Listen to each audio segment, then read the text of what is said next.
Our first course, Quality Assurance Fundamentals, is just an introduction to the topic of designing programs and data collection, even just information like observation collection projects, in a way that produces numbers and information that help you answer the questions that you are asking by doing the project.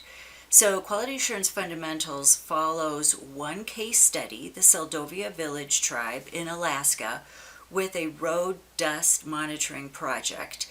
That's a typical project for a lot of tribal agencies because road dust does tend to be a problem, especially as we get drier and drier. So how to determine that? How to determine if it's higher road dust concentration at one part of the road than another, at one time of the week, at one time of the season than another. The Seldovia Village had this project, and this course goes through using their case study to evaluate what documentation they had to have, how they had to design their project, what equipment they had, etc. If you feel that you already know all the terminology that you need to know, feel free to contact us, and QAPP writing may be appropriate for you. All of our courses are designed to provide you with the information that you need when you need it, because writing a quality assurance project plan is a pretty big job, and so we approach it, in a sense, a little bit at a time. We ease up on it with quality assurance fundamentals. I hope it's about the most fun quality assurance training. We've tried to make it so that it's all common sense. If your quality assurance documentation, including your QAPP, doesn't make sense, it doesn't seem like common sense to be doing what it describes, then it's not a good QAPP. All of QA needs to be approached from the common sense standpoint, because if it doesn't make sense, people are not necessarily going to do that. They're not going to do their documentation the way it's described. So it really needs to be reflective of what everybody involved in the project decides is the best way to go for the least amount of money to answer the questions that you are posing as part of this project. So Quality Assurance Fundamentals is a pretty short online course. There are two ways to navigate throughout the course. There's the navigation tree on the left, and feel free to poke around. And then you can also go page by page and going down and seeing these components here. The first component is to introduce yourself, and you'll see that these little headings open up. And once you access the course, and I highly recommend if you haven't taken one of the courses on Scholar, the navigation is just like any navigation on a website. It's specific to whatever they've set up here.